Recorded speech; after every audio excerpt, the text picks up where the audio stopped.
tend to be people in the bleachers that act like referees, that talk like players, and walk like coaches. They yet to do anything in this game. 22 fired all of his shows on No Jumper. Rumors have been swirling around the hip-hop community and YouTube and Reddit streets as to what is the reason why he would do such a thing. Why would he make such a brash decision? The shows are canceled, and DW Flame did not get a phone call. And this was the start of what I would consider these quote-unquote crash outs that they seeing on the internet.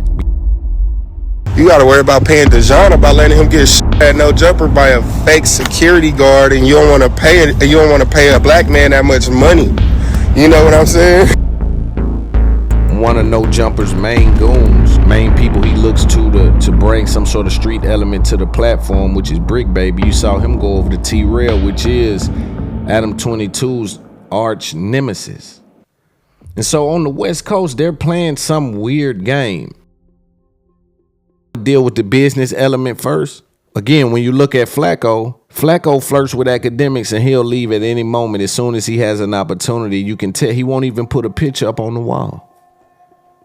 The spot that he's living in, that he's at, he won't even put no picture up on the wall. He gonna leave at any given moment. He won't even make himself at home. An argument in content where, oh man, well my shit has impact. Says who? Who told you your shit has impact? Because you dissing me and I watched it don't mean your shit have impact. Who started telling these that that's impact? But it's something about some of these guys that on the West Coast, they'll embrace it. Imagine Adam 22 saying that, yo, it's not making business sense for us to continue doing these shows like this. Well, in the last 2 months, Adam has added a lot of shows. A financial person won't just sit you down with this. This may have been an ongoing conversation. You just added DW Flame show to talk about this Joe Budden scenario. And this is why I say community is good, but it's dangerous. That y'all talking about, I couldn't disagree more. As far as the accountability, blame it on me. I'll take it all. Nobody even knew it was happening. I did it. Yell and scream at me.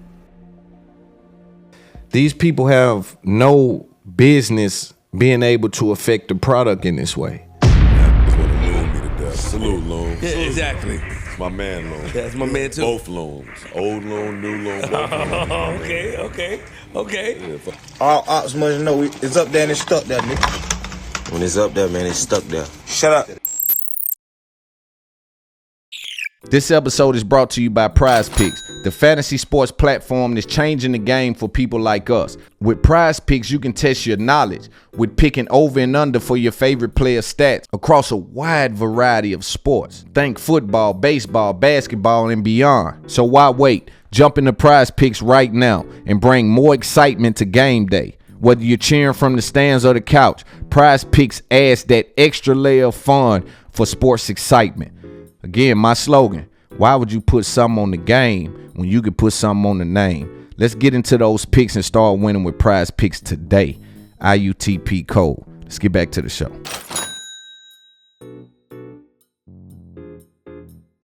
Yo, welcome to It's Up There Podcast. I am Big Loon, your active and attractive host for another episode of the fastest growing podcast in the world right now. I want to thank everybody for tuning in. Got a lot to talk about today. I got a couple things in the culture that's going on. Want to give y'all just a quick episode. You know, regular episodes drop on Tuesday. I tap in with y'all most of the time, but you can definitely find me on patreon.com. It's Up There Podcast, or by joining my Discord. I want to first start this episode off by thanking God that I have the kind of vision to come from nothing to something. You know, I don't say that enough in public.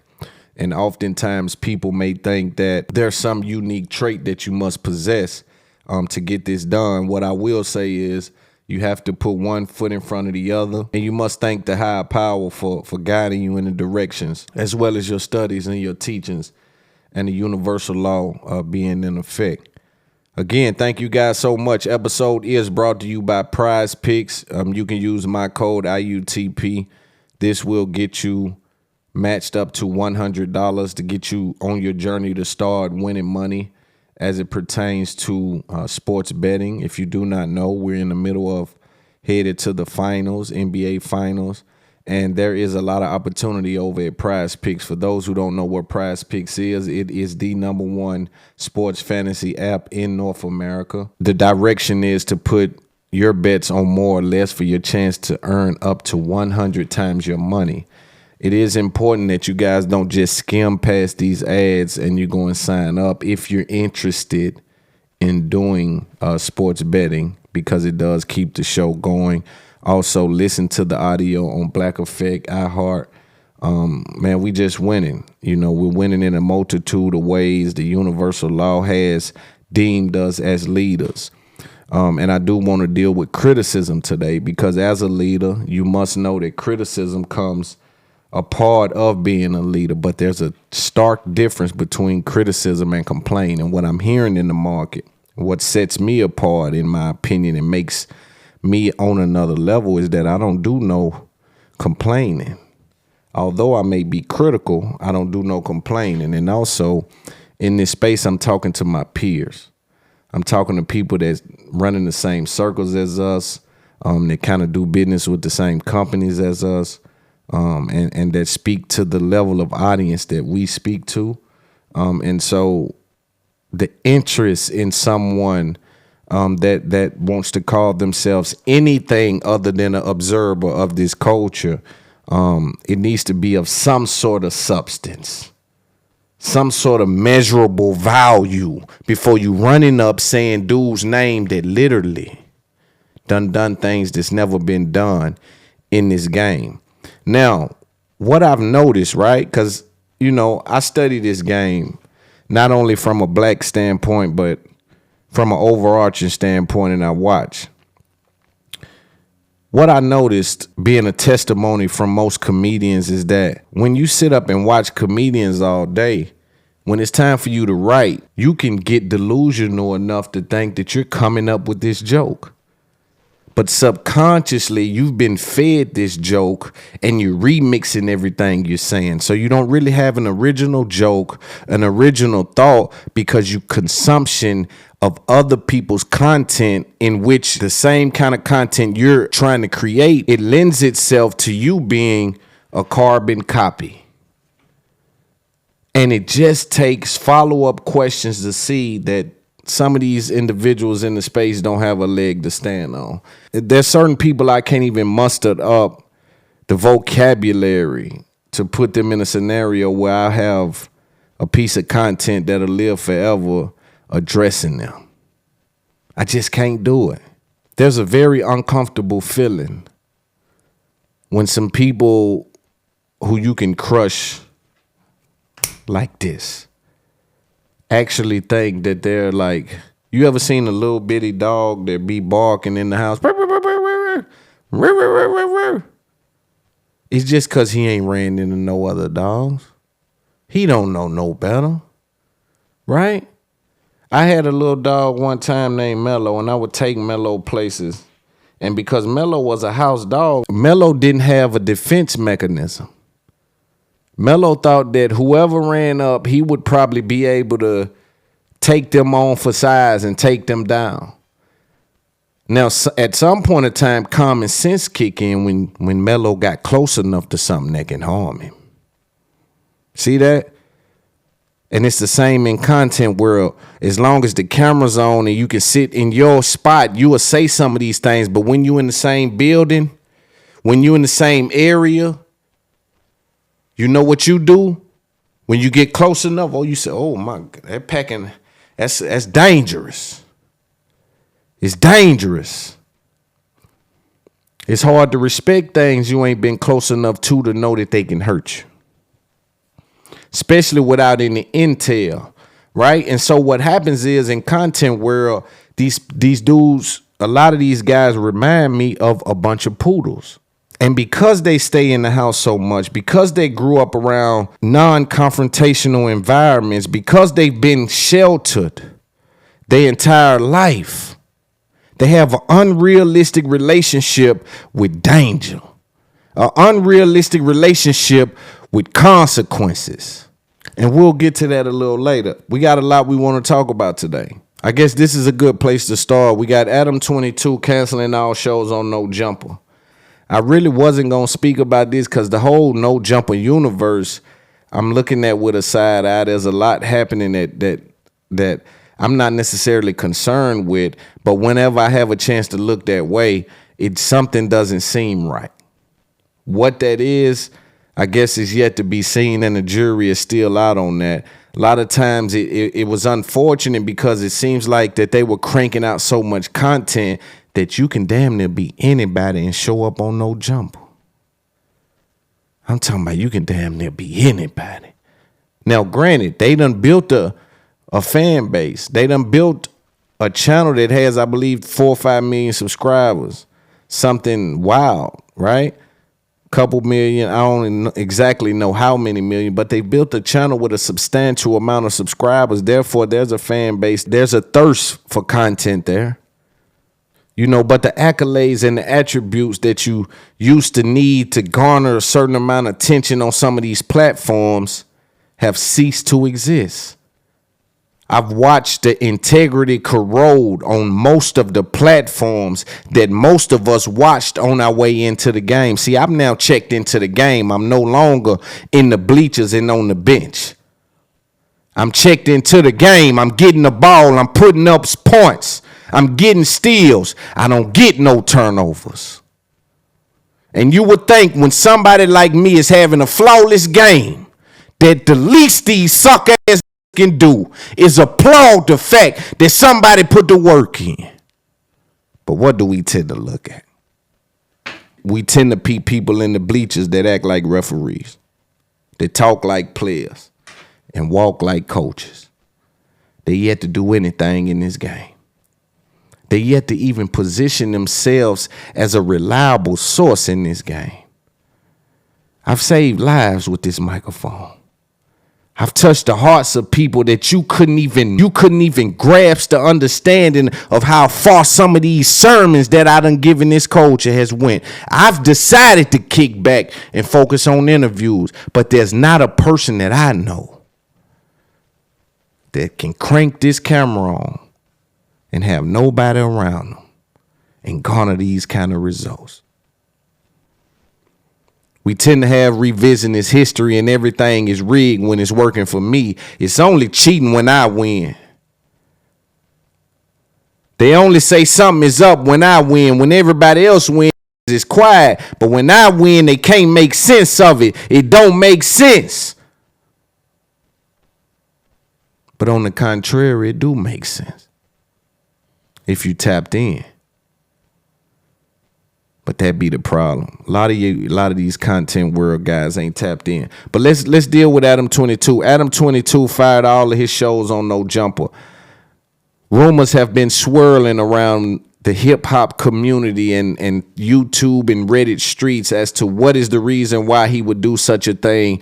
Why would he make such a brash decision? For those unaware about how No Jumper was rolling, they would do the news almost every day, at least 5 days a week. So they would go live for 1 or 2 hours with 4 or 5 different personalities on the news, and they just kind of go through the topics. On top of that, he had a number of shows running simultaneously, right? You might get a show at 3, you might get one at 8, you know, and all of these things cost him money, according to him, and he was paying people to show up on camera. A lot of people have a going rate that they speak about on No Jumper of $200 or $300, right? We'll get to that in a little bit, but Adam ended up letting everyone go. So on the news, on the day of firing all his employees, this is what was interesting to me. To me, something's up. And again, I don't have the kind of time to really pay attention to it. I'm running a real business. We're in and out of meetings. We're in and out of states. We're handling a high level of business. So I can't really examine it in a way that a lot of these individuals are trying to. But I will say this. On the day when he fired a lot of these employees that's been there with him since the AD and T-Rail departure, since the No Jumper debacle, well, it seemed like that the people that worked for him was unhappy due to a certain number of what they would call missteps, and feelings and emotions got involved, and guys decided to leave the building. Now, this new crew decided to come in, a lot of these guys, and hold Adam down because it had got dark over there. And I truly believe Adam can't do it without us in the building. And when I say us, I mean people from the culture. I don't think if Adam did this, what I'm doing right now, that he could maintain that audience interest over there. This is a really hard task, right?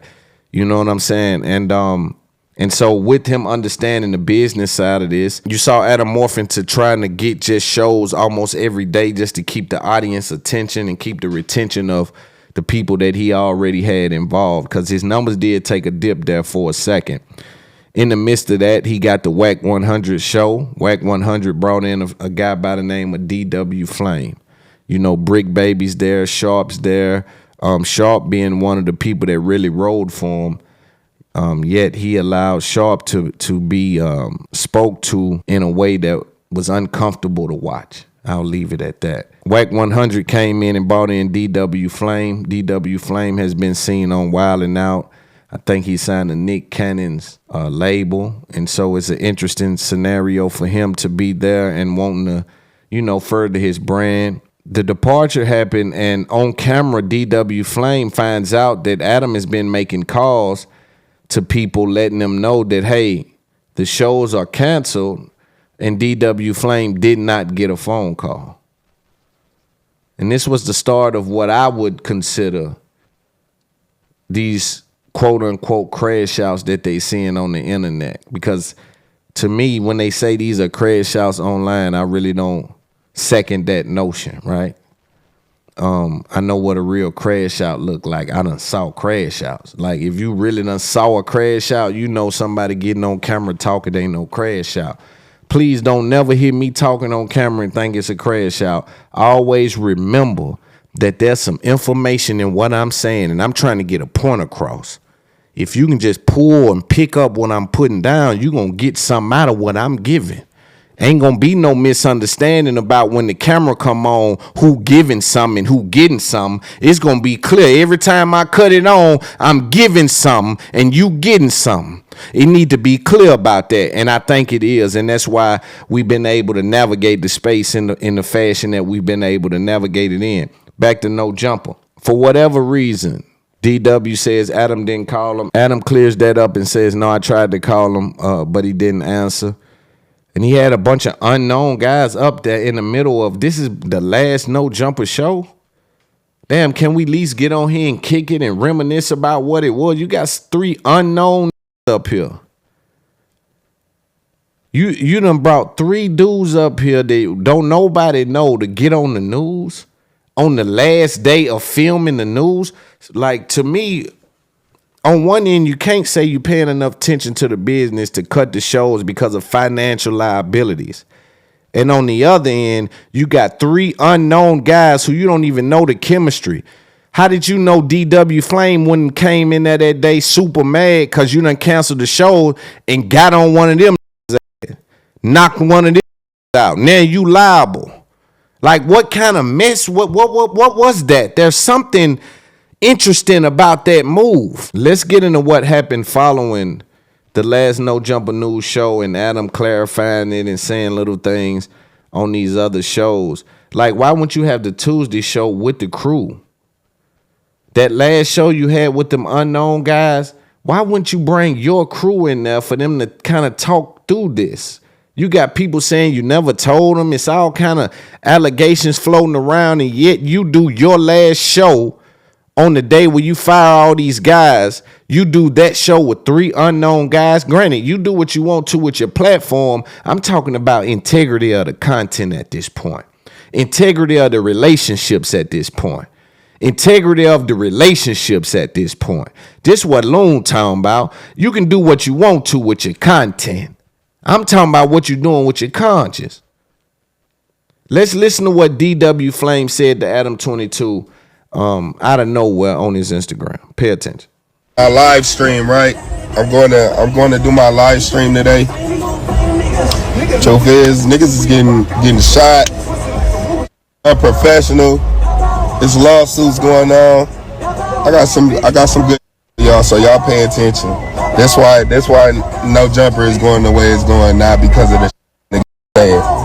Let me tell y'all gotta pray for a couple people, cuz. Let me tell y'all who to pray for, cuz. Pray for No Jumper. One thing, them is not getting no chili over there. No chili. So, me being smart enough, I was like, okay, that's a good platform. Real quick, I could use. Boom. Talk to Adam. He like, I really don't pay here. I give niggas a couple $100 a show, whatever. I'm like, all right, cool. I know what I'm gonna do. Being me, I'm 3 steps ahead. I'm like, I'm gonna get my own show, which I did, and then I ran up bands with my show. You feel me? I charge at least $2,500 to $5,000 a show for my guests who come on and like that. None of them, nobody else up there doing that. Now, bro, I don't know what pockets is, but getting paid. But I was like, you know me, I'm from the east side. I see opportunity like, this real quick. You know what I'm saying? And it was a good platform to keep. One more thing.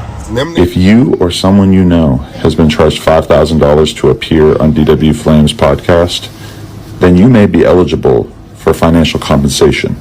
Please contact me, Adam Grand Mason, lawyer at large, and I will assist you in getting that money back.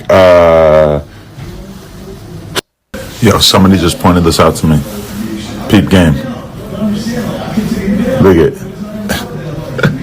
they're doing like, 60, 70, 100, 9K. Oh, I got something on my teeth. Oh, I should redo this. Oh, DW, say it ain't true. Bro, he asked me for 10K and told me I have to get put on Long Beach, and there's a possibility they'll sacrifice me. I was like, I'm good, bro. I'll just wait for Adam to bring me back. So I give you a podcast, and not only are you charging people $5,000 to promote their hair extension services, but you're also trying to find shooters? DW, I expected more of you. What's going on? Is this what GBing has come to? I don't want to get banned, so I'm not going to say GBing. That'll have to do for now. Bro, DW, come on. This is some messy stuff. This is messy.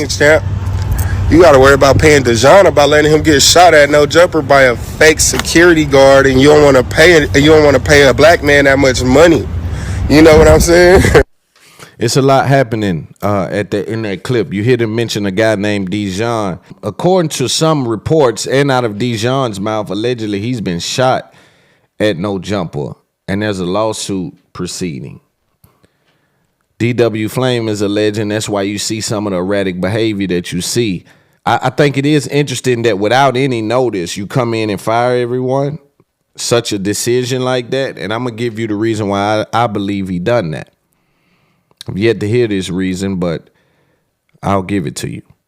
There's been a couple of times where this employee from No Jumper who was allegedly shot, name has been brought up, and it's kind of been a cardinal sin to speak on the whereabouts and the what have yous. But that doesn't mean that people don't know. And that's why when DW Flame says this, along with the gentleman that was allegedly shot, I guess it adds a level of validity to the conversation that's been surrounding this individual being shot. I want to bring you guys' attention to a clip that I believe took place, if not one day, 48 hours before that erratic decision. I'm going to tie in some things that I believe to be consequences of a couple different things that we're about to see. Now, by no means am I going to say that I'm 100% right with this, but I do want to explore it. And also I want to entertain the fact of him looking at his staff, and what does really Adam 22 see when he looks at that last No Jumper staff. You got Flacco that flirts with academics and is running some sort of extortion plot to raise his value on No Jumper by flirting with academics and some of these other platforms. It's very weird behavior from a lot of those guys. A couple weeks before, you saw one of No Jumper's main goons, main people he looks to bring some sort of street element to the platform, which is Brick Baby. You saw him go over to T-Rail, which is Adam 22's arch nemesis. And so on the West Coast, they're playing some weird game. And that's why I don't take offense when certain things happen in media on the West Coast. The way that they've allowed the No Jumper universe to infiltrate and kind of represent West Coast media, in my opinion, is damaging to the overall brand. You got Kendrick Lamar on an all-time run, and you got niggas from the West Coast sitting with unknown niggas talking about nothing. Could you imagine if somebody from the South was in this battle in which I had true roots and can identify with the person that's in this battle? Could you imagine some of the conversations we would have been able to craft up from a media standpoint? Out on the West Coast, while Kendrick and Mustard is came back and all these different things are happening, you got most of their media side going at each other and talking about other podcasts and allowing dudes from the South to come up there and diss people who can't get on the platform from the South. You always remember to check a nigga backyard. Why y'all ain't on no platform in the South? Like, think about some of this shit be the lowest level of game. But I gotta explain it to you because I'm starting to realize that a lot of niggas is suckers with microphones. You can't really buy this shit. You gotta went through something to be able to say, hold on, I'm gonna look a little more in. Hold on, man. Let me ask another question. Sometimes I see you niggas with that jury on, and I ask you niggas about that jury. And y'all been told what to tell a motherfucker as it pertains to carats, maybe how much it costs. But when I start getting into the fine details of the diamonds, the model number of the AP, the kind of Patek it is, you niggas be lost. And I know in my mind, if you spend $250,000 on a watch, there's things about that watch you gonna want to know before you let that money go. I don't give a fuck who you is. If you spend $50K on a watch, $70K on a watch, and you ain't no rapper or no athlete, there's things you gonna want to know. Even if you is a rapper or athlete, you gonna want some intel about that purchase. And y'all be clueless. I had a dude tell me one time, shit, I don't even know, bro. And I said, oh, that's cool. Yeah, for sure. You telling me you spent 70 to $80K on that watch and don't know nothing about it. That's what's up. You dig? Follow-up question. And that's what I think makes me a little more powerful in the space. You niggas it's a weird energy. Again, when Adam looks at the last iteration of the No Jumper staff, what does he really see? And that's why it's damn near believable that there's some business element to it. I'm going to tell you my theory here in a minute, but I'm going to deal with the business element first. Again, when you look at Flacco flirts with academics and he'll leave at any moment as soon as he has an opportunity. You can tell he won't even put a picture up on the wall. The spot that he's living in, that he's at, he won't even put no picture up on the wall. He going to leave at any given moment. He won't even make himself at home.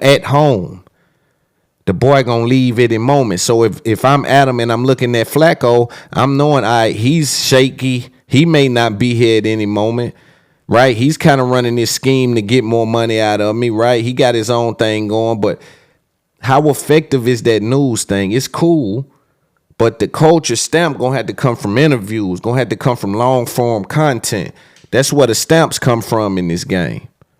Then you take a look at the other guy, Sharp. Well, if I'm Adam 22, Sharp has a non-favorable deal.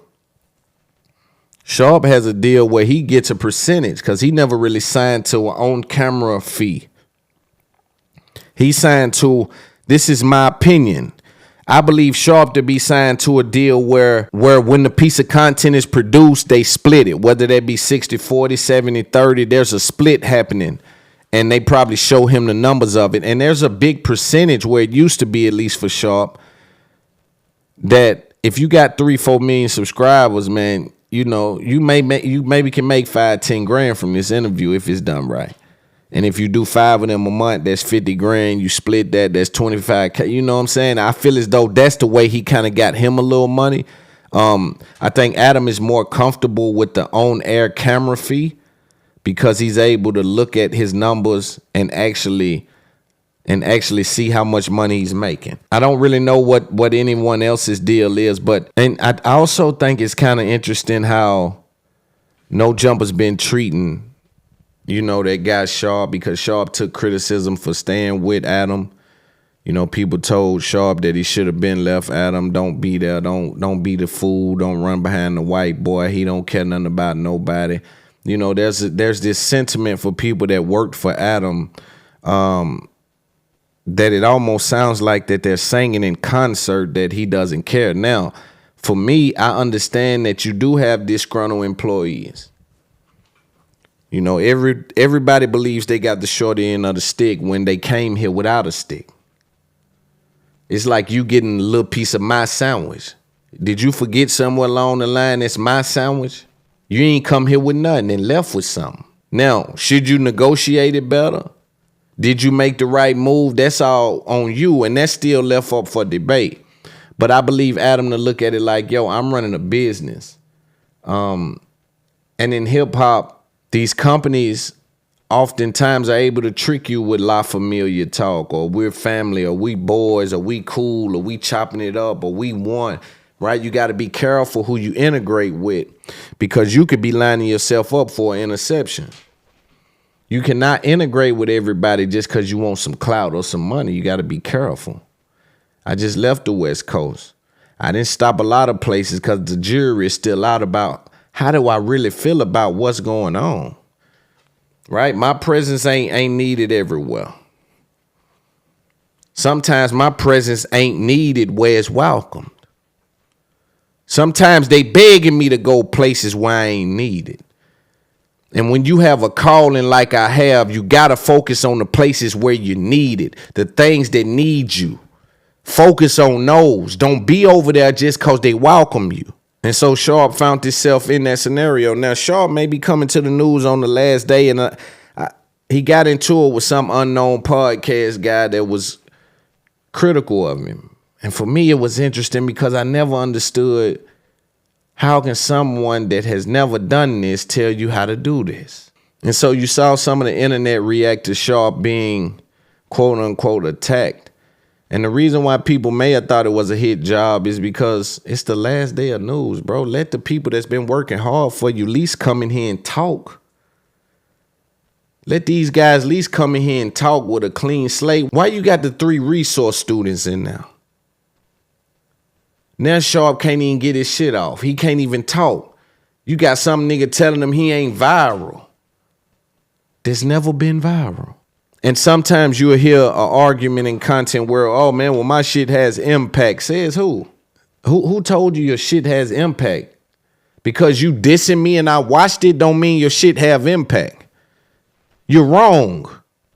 You're saying lies. You're saying bullshit. Who started telling these niggas that that's impact? But it's something about some of these guys that on the West Coast, they'll embrace it. Part of the reason why we listen to Wack, Big U, some of these, we've seen them amongst other real ones.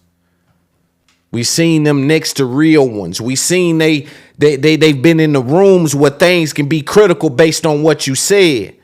Where things can go left based on what you said, and they held the line.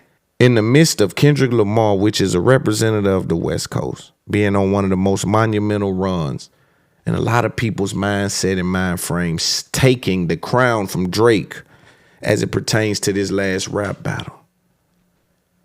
And you got our counterparts on the West Coast that allow anyone to come up there in this heated moment and talk about anything. There's hours and days of content surrounding Kendrick, surrounding the West Coast being back on the map. Here's the reason why the West need their media teams at this point to get out of that and start pumping the West up. The music doing what it's supposed to be doing. When Baby drop, when the South drop, when the South doing something, I'm doing what I'm supposed to be doing as it pertains to pushing the line. Bringing out comparisons, analyzing growth, putting 2 and 2 together.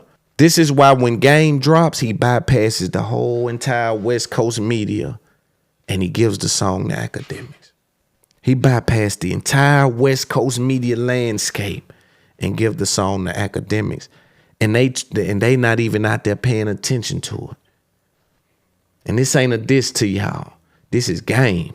You can take it, you can leave it. My granny always said, eat the meat and throw away the bones. So whatever I'm saying, if you don't accept it as love, accept it however you want to accept it. But this is game coming from a nigga that got plenty game. Let's get into why I believe Adam 22 fired all his co-hosts and ended most of the shows. In particular, here's a point of information I think we need to consider. Most of the shows that was ended by Adam 22 were the quote-unquote live shows. Well, Loon, why is that important? The live element of the show, you guessed it, is uncontrollable. Something can happen that you don't get a chance to correct in post. And so now the people just are seeing that in real time. They're screen grabbing it. And there's scenarios that you find yourself in that public opinion is unwavering because their eyes have saw the prize, whatever that may be. So with Adam 22 being in a scenario where he has an employee suing him, alleging that they've been shot, and he's pushing back on that. So quick synopsis on that. The guy that alleges he's been shot, Dejan, someone asked him on Twitter what was going on with that. He responds, I'm doing fine. One of the worst days of my life. Some sentiment of that and saying that I was shot there. And then Adam says on a platform that if you were shot in my office, I think I would know about it. And so after that, it prompted a young man to come out and show the message between him and Adam 22, showing that there was a conversation about him being injured.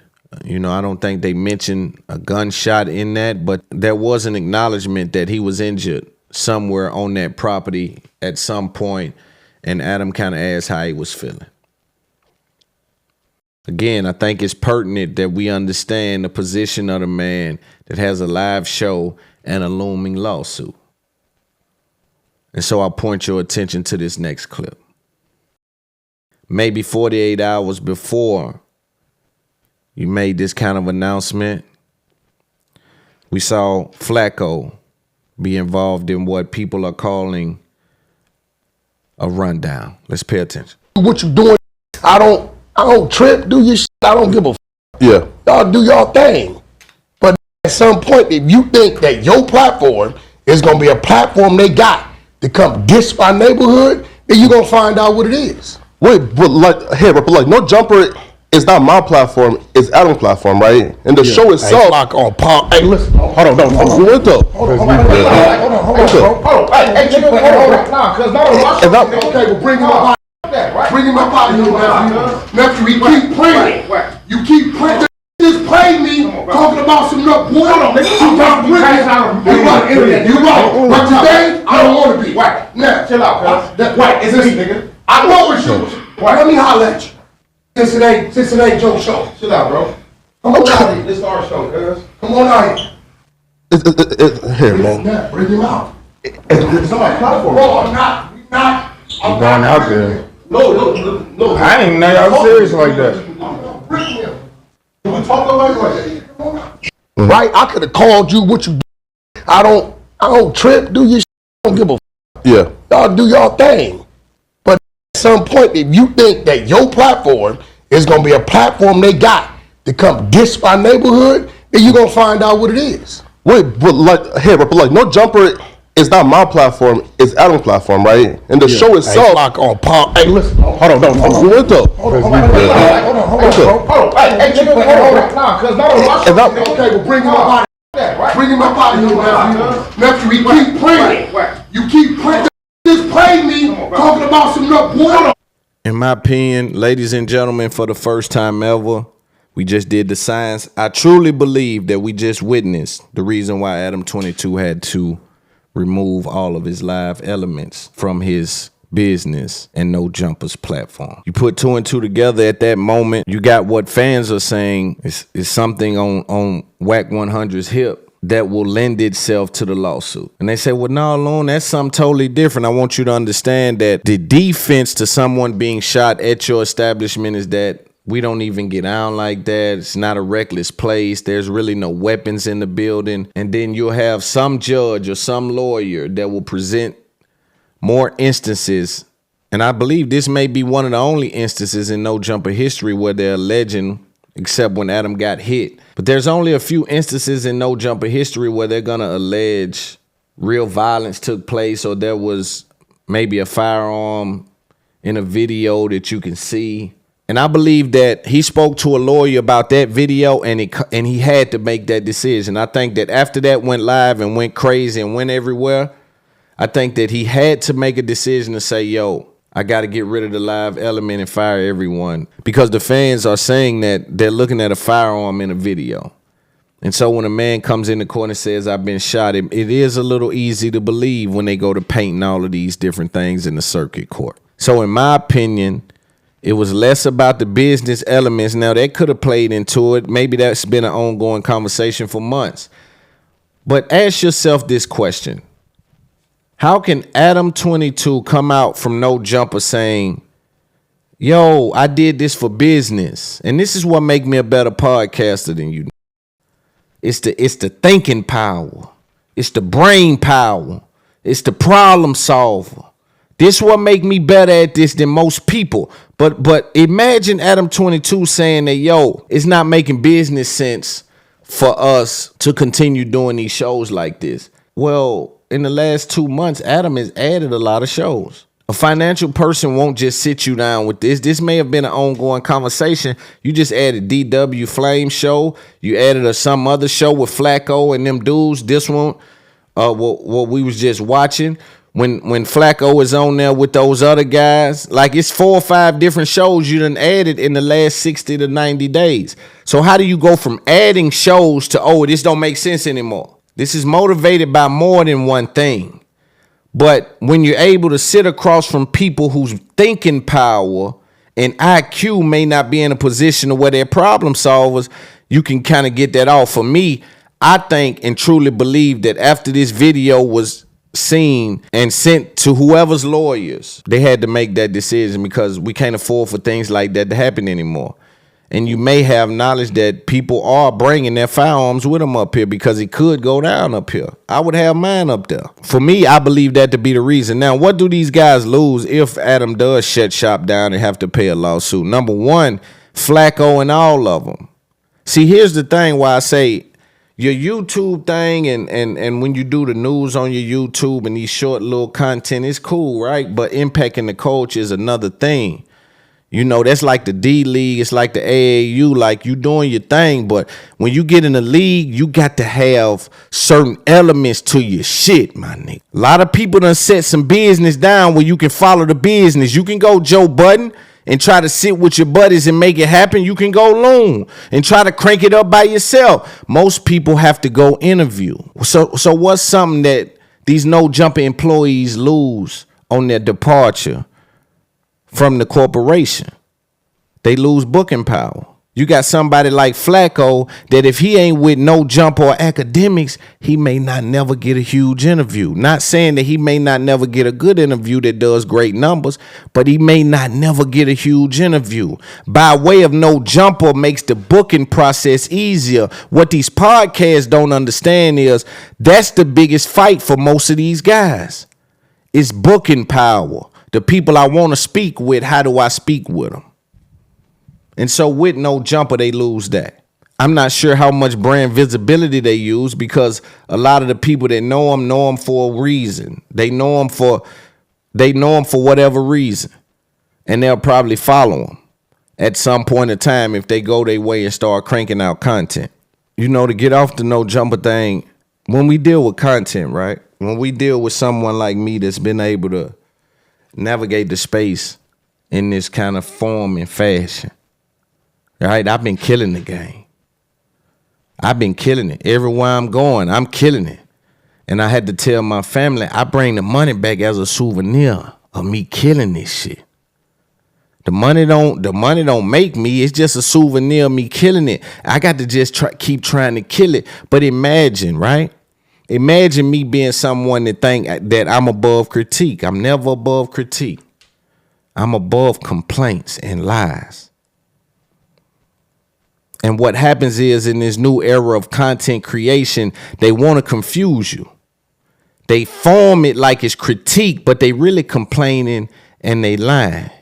I remember going on Brilliant Idiots, and I made sure to say several times that I didn't have a specific issue with anyone. I don't have no hate in my heart for nobody. I know how to move with hate in my heart. And that be the thing. Y'all be confusing what y'all think y'all know with what y'all really know. And so on the backs of everything I've done, right? And you got to think the way I look at what I've done. You got to look at that. My story is my story. Like what I've been able to do and how I've been able to do it. Killing the game and the money is a souvenir. You know, I've been reading books. I've been reading a lot and listening to audio books. And I'm learning not to judge a person by the message that they bring, but if they lie. I don't judge them by the message they bring, but if they lie. Imagine being somebody like me doing a good thing. I'm doing a good job at it. And I'm doing a good thing. I breathe life into dudes. I breathe life into the streets. I breathe life into the culture. I bring understanding when it's blurry, when it's foggy, when it's slippery, when it's muddy. I bring clarity. And I had to teach myself, Loon, they criticize Jesus now. Imagine being Jesus and they being critical of you. Imagine being the person that they say Jesus was. The powers you possess, the influence that you had, the information and knowledge about life that you've captured, and they was critical of even you. And so being criticized is part of being a leader. It's just confusing when they criticize the one that show up in their time of need. When you've been absent of aid, when you've been stressing for a blessing, I've showed up in time of need, and to be critical of me confuses me. I don't see how people don't get that. You don't deserve to be a leader if criticism can make you leave the game, even if for a crash out. So if you leave this game, what you don't work so hard to get in because of a crash out, you still become a loser and you wasn't fit to lead. All things must be handled, just not in the same way.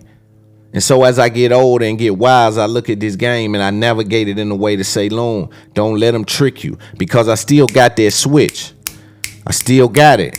I can feel it at any moment. I can feel it. I ain't going for nothing. I ain't looking for no fire. I'll put one out. I ain't looking for no smoke, but I'll put a fire out. I can feel it. But I'm older. I'm getting older. And I need my children to know we upright independent. And we don't go in the trick bag. We'll defend ourselves, but we don't want to initiate violence if we can help it. And you will hear people from the stands trying to criticize people that's creating content. And they would say, well, I'm the listener. And while we got a big level of respect for our listener, I need you to know that listener is not lateral to the leader. And if you believe that you listening to me create this content and navigate through these thoughts and put them together without any kind of notes or any kind of influence by anybody else, and you think because you the listener that you got some kind of understanding of the leadership role it took for me to get here, that's where you wrong. You can't tell me how to get nowhere you never been. You can't teach me how to do something you never learned.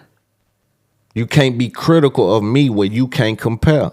But the devil uses a familiar mask. And so is ego. And so you tap into a man's ego by saying his name. And you use this kind of thing where you say, well, I'll cease fire if I just meet with you. If you meet me, I'll cease fire. If you come sit with me, I'll cease fire. And guess what I tell them? The deal's off the table. I got people that'll listen to me whether they agree with me or not. I got people that tap in and check in with me even though they know I ride with their opposition in the event that all hell break loose. I got streets of guys that listen to me, right? They listen to me whether they like me or not. I don't negotiate with terrorists in that way. So that's my take on Adam 22, no jumper. It's kind of long take. I don't want to have that many more long takes, right? We got a few more things we're going to get into today, and then we'll move on. Again, if you're watching this on YouTube, come to patreon.com.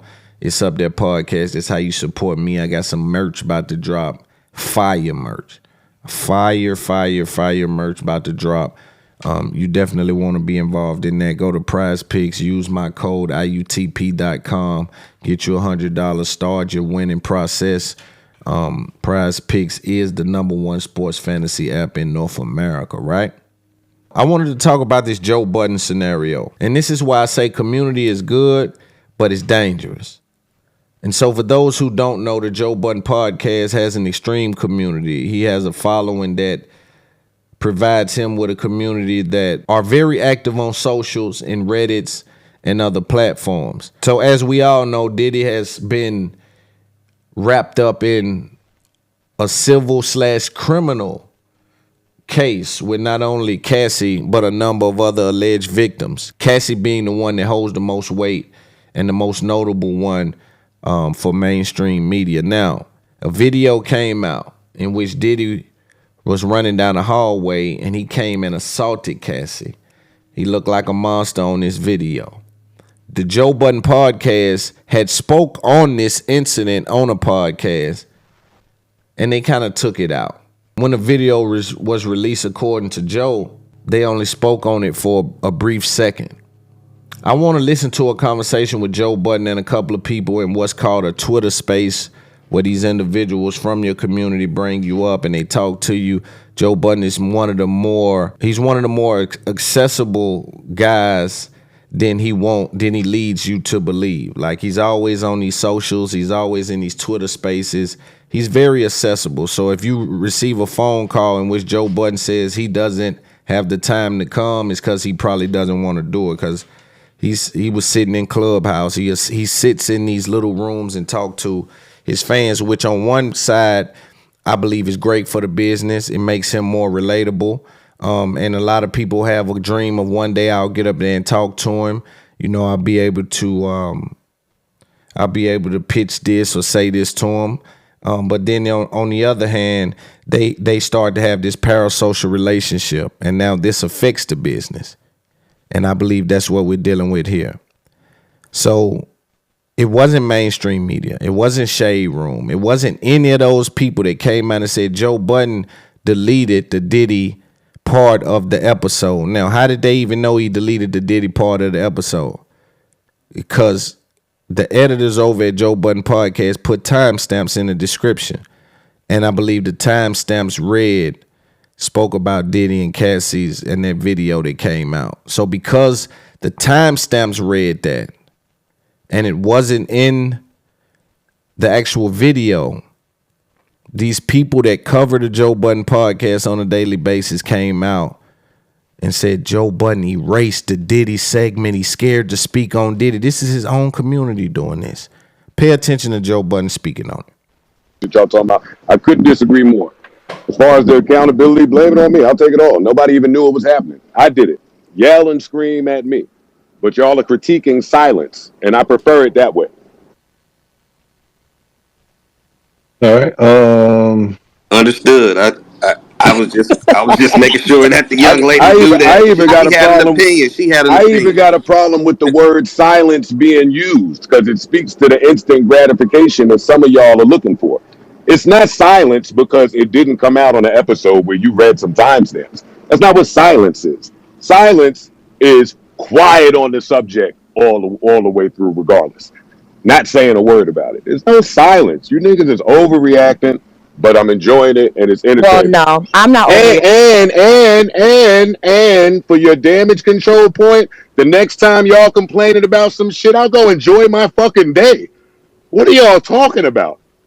See, but that's the thing. I get it, and I know there's a lot of impassion, and at the end of the day, Joe, you know, I fucks with you, but at the end of the day, I couldn't care nothing about none of that, because at the end of the day, reality is being held to the fire does not mean that you did something with this malicious intent. All I'm saying is, at the end of the day, if there is something that comes out, we have been a part of pods where the pod has paused, or it was not determined to come out, or there was some sort of a notification about something happening that it couldn't come out. All I'm saying is if it was covered and it was edited, that's your decision. No one is saying that that's wrong. All I'm saying is the chain of events that ended up happening then was it didn't come out. There's a edit error.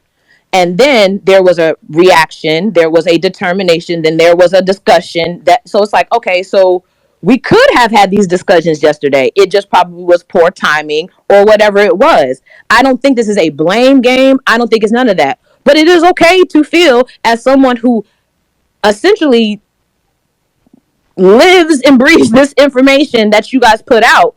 It's okay to be like, nah, I don't like that. We don't like that. There is something about the way that this was managed. It doesn't feel that it was managed right. Whether the silence is talking about timing, I don't care about a quick response. But if we're going to talk about a response at all, I would have never expected you to respond to nothing on those spaces. If anything, because I'm like, Joe, don't play with this shit. And you going to sit and talk about it on spaces? I was like, all right, so what are we doing? Like, are we trying to appease us now? So is that an appeasing to us? Or is that, okay, can we hold you accountable? Like, we're not attacking. I'm not attacking. I'm just saying, as a woman that has watched this, that understands your story, that has heard your story from your own mouth, that has watched these things occur, that have seen other people experience these things as well, to hear from someone that stands 10 toes about the he don't fuck with that and don't support it. There's nothing wrong with saying you should have said something, or I would have loved to hear you say something, because you understand this. Now, whether it was perfect, I'm not looking for you. I don't think anybody's looking for perfection. To be a part of something that I love and to contribute to something that I love, it's not a problem for me to say, damn, I wish this was handled differently. And my conversation with other people is stop giving excuses to things you know nothing about. Number one, there's too much talking going on about this, right? With all due respect to this young lady, these people have no business being able to affect the product in this way. You read something in the description and now I'm having to answer about this. What is going on with this relationship with this gentleman, his platform, and the people that is now allowing them to affect the product? It's clear to me that they're doing so. Even this young lady points out, like, it seems like you're appeasing us to even be addressing this on Spaces. Kind of is my same point. What are we even doing on Spaces talking about a conversation of this magnitude to even be speaking about? Because of the same people you sit in that Spaces and talk about are the people that run and make these videos. Oh man, they deleted the Diddy clips out of the episode. Just because you see it, that's what if I tell you that's the wrong description? It come out on Patreon on Monday. We put it on Patreon. They have already put those videos out because you have a couple of these guys that's rushing to put the Joe Budden news out first. And so they now affect the brand by way of delivering bad information, wrong information, misrepresented, out of context information. They don't even know what's going on. How did you know that that wasn't for a Patreon episode? You didn't at the time of the video because it didn't matter. You just read the description and went with it. But I can't fault them. It's money being made that way. It's an infrastructure and industry of that now. There's a thirst of these videos that people are counting the mishaps. They're waiting on the fall off. And then people start to get a ego because people are coming to you trying to see, what? Joe did what? He falling off. Andrew's falling off. What? Schultz, they're saying what? So it ain't even, the view doesn't even represent the agreeance. The view represents the curiosity.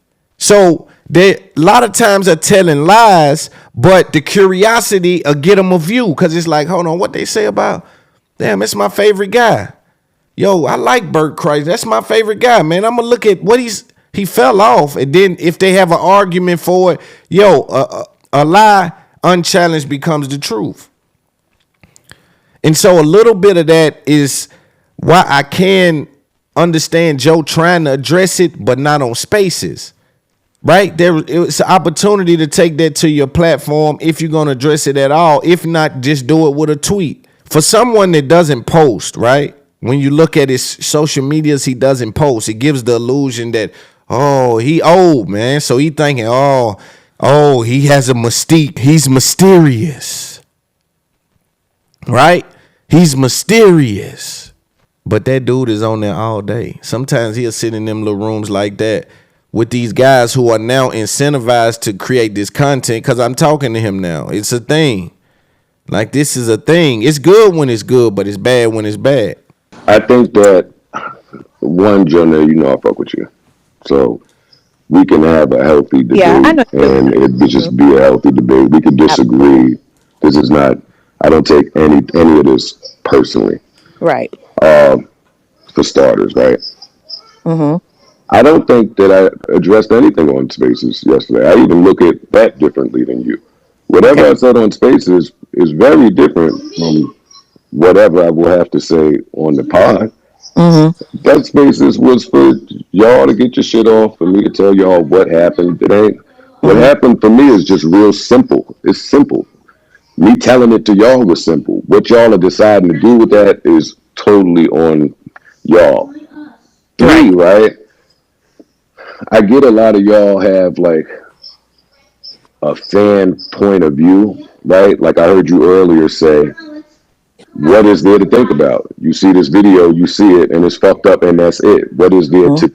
I heard you say that. Yeah. But it's not just fans that are listening to the finished product.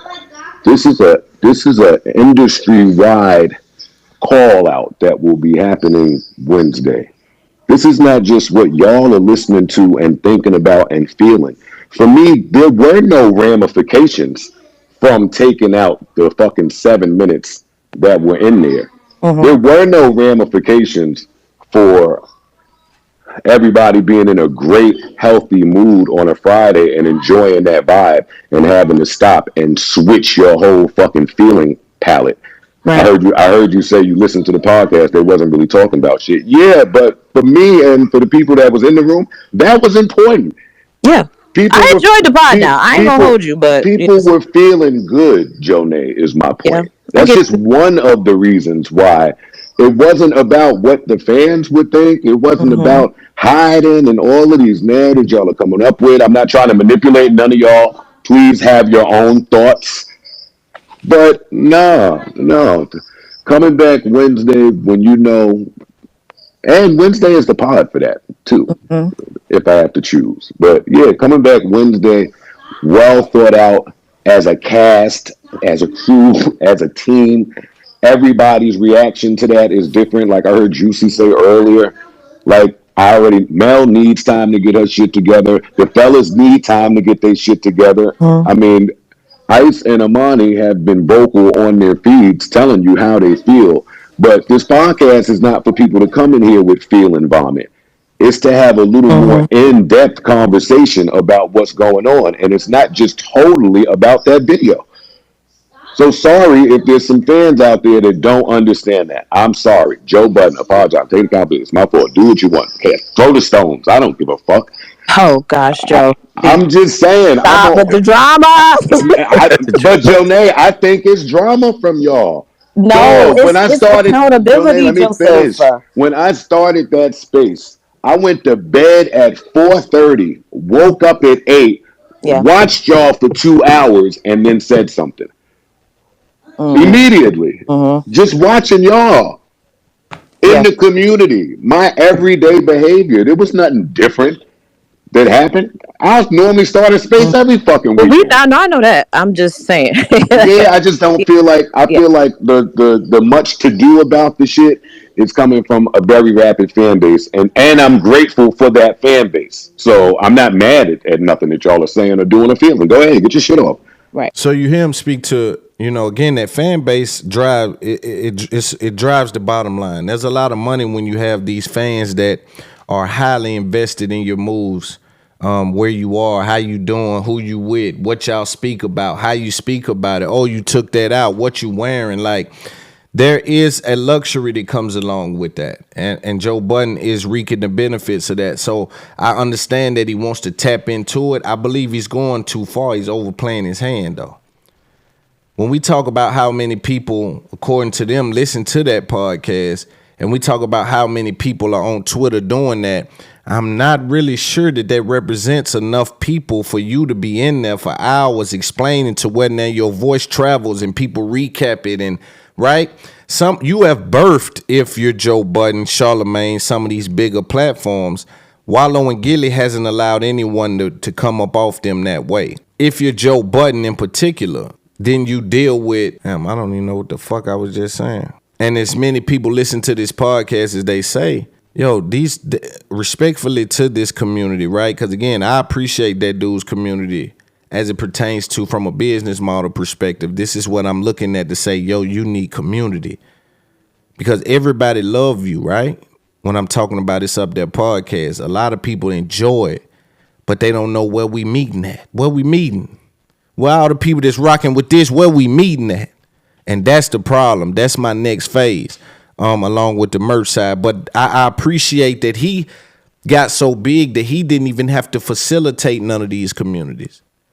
He came after that, right? I think academics kind of formed his Discord, formed his little communities. But when we deal with Joe, his fans formed it and he joined it. Because most of us people that are in this position have an ego. This camera on, this mic on, talking loud, doing your thing, you have an ego. This is why some content creators think they're effective, because the people they talk about listening to them. Because deep down, a lot of these guys really care about what y'all think about me. And why them dumb niggas think that? Them niggas dumb. You see? And that doesn't mean that you have impact. That means that I have ego. And that's a confusing line to live on. Some of these guys are thoroughly confused about where they sit as it pertains to the food chain of the podcast and content world. But what I find interesting is that I believe Joda had felt pressure from his fans, which is his 10,000 people in these communities on Twitter, which are very effective. I'm not downplaying it, but I'm telling you from the boss standpoint, I think it was a mistake to feed so far into that. Now, what did that do? That made Joe Budden come to his next episode and double down.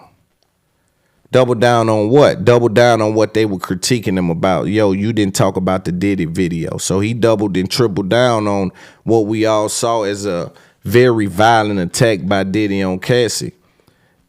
But I believe they tricked him into speaking so harshly that some of his past kind of came out the woodworks. Now, I do understand that he'll probably say no matter what that was coming. But I think the force you spoke about it with and the traction that your own fan base had kind of already garnered on the subject of you speaking on Diddy, I do truly believe whatever you would have said about Diddy would have made its rounds. But it felt like his fans were kind of forcing him to have a strong take against Diddy. We all know that what that dude did was unexcusable in that moment. But I believe he went into a trick bag at that time. And then he received a lot of backlash. Like Joe Budden went through a whole lot of backlash. If you even just go on TikTok right now, a lot of those old interviews, they're literally on TikTok right now where they going crazy. 400,000-500,000 likes. Hold on, I'm gonna see if I can find one. What is the issue though? What is wrong with that? What is wrong with giving your world and your fiance, a woman that you had 3 years with, $5,000, Joseph Budden?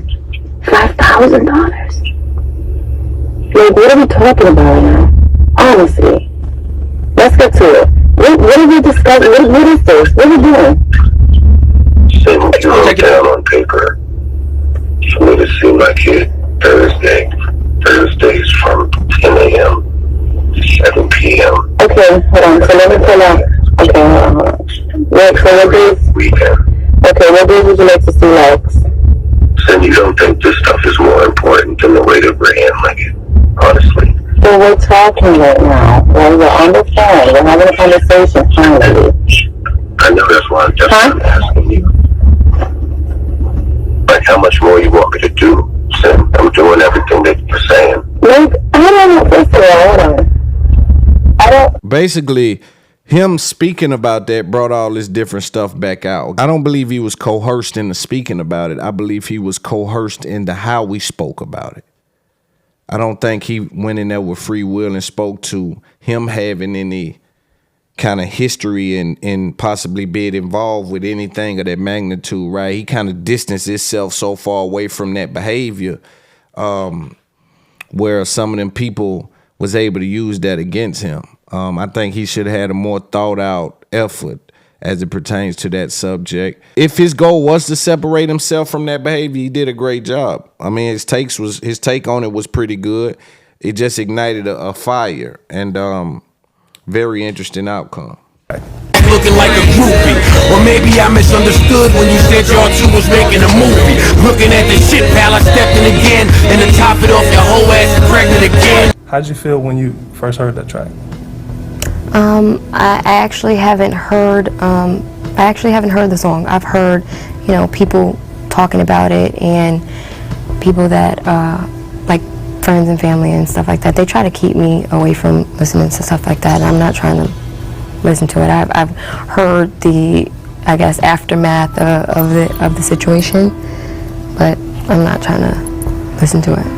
I think it's a very crazy situation. I think it's private, or it should be, and it's been made a public spectacle, and I don't appreciate it. It's very embarrassing. So the information got back to you, one of your friends called you, or you saw it on Twitter, or? Yeah, I was on, I saw it on Twitter, and I was actually out of the country at the time.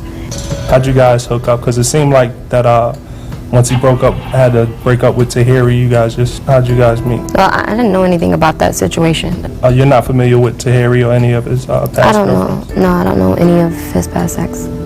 Okay. Did anybody ever come to you and say, hey, Joe Budden is crazy, kooky, or he's abused people in the past or anything like that? No, I mean, I heard rumors, but this was like after the fact of us already, being in love and living together, for that matter. You guys were sort of already there once you... We were already together, yeah. Okay. In this track, he said that you cheated on him with a football player. I thought wise old girl sucking off Derek Ward for... Have you ever cheated on Joe, or? I've never cheated on him. I've been completely loyal to him, nothing but good to him, the entire relationship.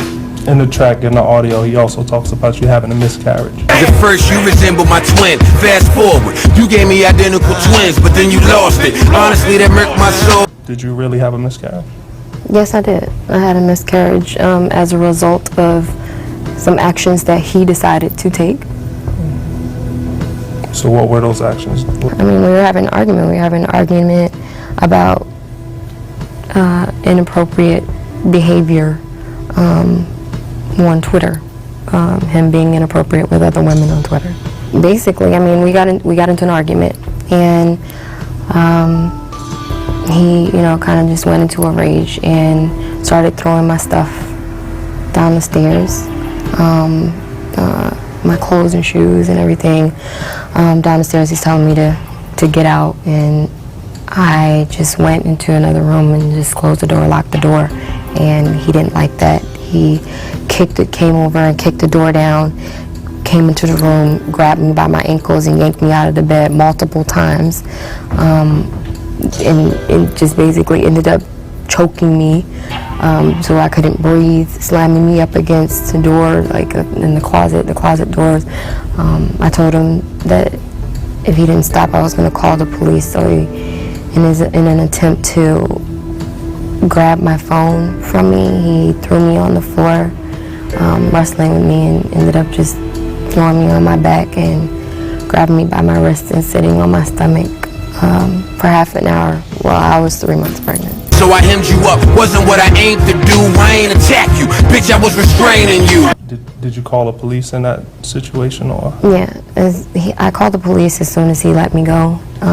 When he let me up, I called the police and just packed some stuff and left the house. Went to the hospital where I found out that I lost our daughter. So you did file charges against him? Yes. Yeah. He was arrested that night. It was the incident with Joe, the fight that you guys had at that particular moment that made you have the miscarriage? Yes. You guys knew if you were having a boy or a girl, or? Not at the moment of the fight. We didn't know. I found that out when I found out that I was miscarrying. What are you doing to move past the whole situation with Joe?